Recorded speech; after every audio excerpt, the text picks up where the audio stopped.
Pemirsa, Anda masih menyaksikan 60 menit inspiratif dan inovatif, masih bersama saya juga Vicky Maningke dan juga masih bersama dengan Giring Ganesha, seorang CEO dan founder dari Kincir.com.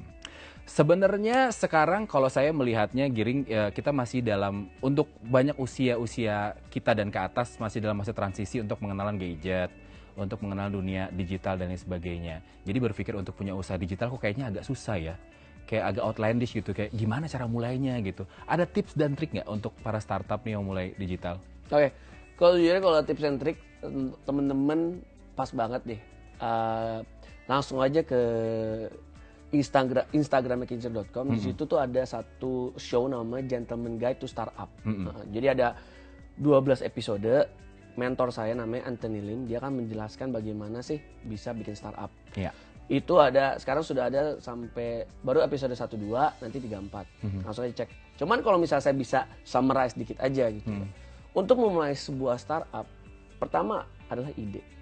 Dari ide, yang kedua kita harus tes dulu idenya seperti tadi yang gue pernah mention di segmen sebelumnya. Habis lo tes idenya, nah lo harus bikin kayak business plan. Habis itu lo cek sendiri, namanya bikin yang paling gampang bisnis plan based on namanya bisnis model canvas. Mungkin teman-teman yang lagi nonton cek aja di internet sekarang bisnis model canvas, dan di situ ada kok, gue pernah lihat di toko buku ada bisnis model canvas cara buatnya, dan itu berbahasa Indonesia juga. Jadi udah diterjemahkan ke bahasa Indonesia juga. Beli bukunya, itu bukunya bagus banget, itu wajib untuk semua startup, untuk kalau mau mulai itu harus bisnis model canvas. Dan apa aja yang ada di situ tips? Di situ adalah bukan tips and trick, tetapi adalah sebuah fondasi. Apa sih yang lo mau tawarin ke konsumen tentang produk lo? Apakah itu jasa? Apakah itu sebuah produk? Apakah itu sebuah problem solving produk? Apapun gitu misalnya. Nah dari situ nanti kita cek lagi, dari situ abis itu cara dapat duitnya dari mana? Iya. Abis itu partnernya siapa? Itu semua ada di business model canvas. Dan business model canvas dari situ lo cek, wah nih kayak gini buatnya, baru lo bikin namanya investment deck.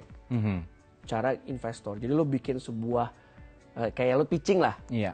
Nah, habis itu lo cari, banyak banget lo ceknya di internet.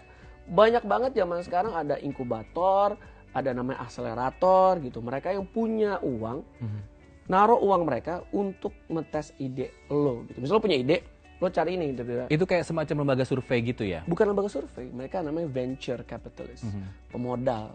Oh, Mungkin nanti pemodal awal lo. Jadi itu kayak bentukan pitching? Bukan, jadi abis lo pitching, lo udah punya ide nih, lo minta duit ke mereka. Karena gue butuh duit yang lebih besar untuk mentes ide gue berhasil apa enggak. Contohnya begitu ide lo udah berhasil, nanti lo akan ide itu gimana caranya supaya makes a lot of money. Contohnya deh paling simple. Dulu waktu Gojek baru mulai, dia itu punya idenya tuh selama berapa tahun, setahunan gitu, mereka ide dites dulu nih, dites. Awalnya kok nggak salah cuma pakai telepon ya, jadi kayak Bluebird gitu telepon kan, jebret. Akhirnya mereka, gimana kalau bikin aplikasi. Nah dari aplikasi, dulu produknya cuma satu, nganterin orang. Dari nganterin orang dulu nganterin makanan, habis itu semuanya lah akhirnya, iya kan. Nah begitu idenya udah sukses, dia tinggal datang lagi ke investor yang lainnya, ide gue sukses loh nih.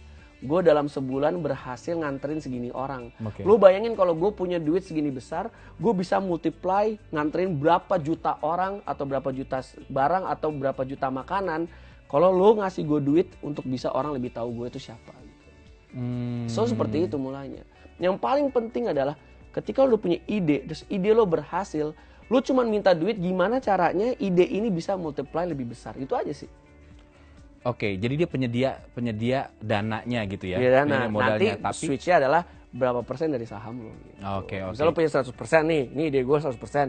Jadi lo gue kasih 20% karena lo bantuin gue untuk realizing untuk mewujudkan impian ini gitu. Kalau tips untuk manajemennya gimana? Mungkin kalau kita tahu sebenarnya kalau website sih sebenarnya kita bisa sendiri yang lakuin ya, tapi banyak yang nggak tahu di belakang sebuah website tuh ada sebuah manajemen besar yang ngurusin semuanya. Iyalah. Nah kalau gue kasih tips ya bahwa di startup itu manajemen harus lean. Lean tuh adalah harusnya benar-benar efektif. Iya. Terus habis itu yang kedua adalah kalau gue kasih advice, yang paling pertama kali harus di hire adalah orang IT sih. Iya. Orang IT yang memiliki passion yang sama. Orang IT yang memang mengerti lo maunya gimana dan lo cocok gitu.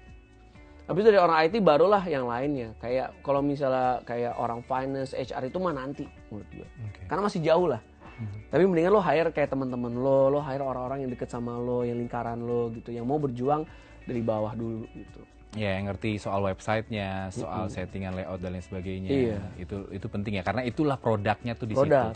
Sama mungkin kalau boleh saya tambahkan, kalau Anda penyuka kopi harus bikin orang yang bikin kopi ya, supaya kita nggak stres ya. Bikin kopi buat saya penting. Kalau dari segi kompetisi, kita tahu website banyak banget, begitu juga dengan website lifestyle. Saya ketika buka Instagram saya terus tertarik dengan sebuah iklan, suka ada iklan sponsor gitu kan, misalnya merek sepatu, saya follow, tiba-tiba saya di follow dengan banyak merek sepatu, ya kan, dengan banyak referensi. Mungkin begitu juga yang terjadi dengan Kincir.com. Sejauh ini bagaimana? Kompetisinya tinggi atau enggak? Kalau boleh jujur sih yang target marketnya sesuai kita yang ya cowok 15-25 gitu, sejujurnya sih tidak terlalu banyak. Tidak terlalu banyak. Kenapa kita berani mengambil opportunity ini? Karena kita lihat bahwa perusahaan-perusahaan media yang besar yang sudah ada sekarang, mereka masih lebih mikirin gimana caranya mendapatkan awareness untuk lebih yang mass. Gitu. Kayak Detik, kayak Kompas.com itu semuanya mass. Ya kan? Makanya saya nggak mau yang mass. Karena ujung-ujungnya saya saingan lagi nih sama mereka nih, yang giants lagi. Saya berpikir buat apa gue mass, mendingan gue fokus aja langsung ke satu. Ya, kayak itu ke cowok, anak muda gitu, anak muda cowok lah intinya gitu. Dengan itu saya punya advantage kalau saya 5 tahun ke depan Kincir adalah perusahaan media yang sangat jago di situ. Nanti klien yang akan datang ke saya, minta tolong ke saya, bukan saya yang sekarang kita masih nyari klien.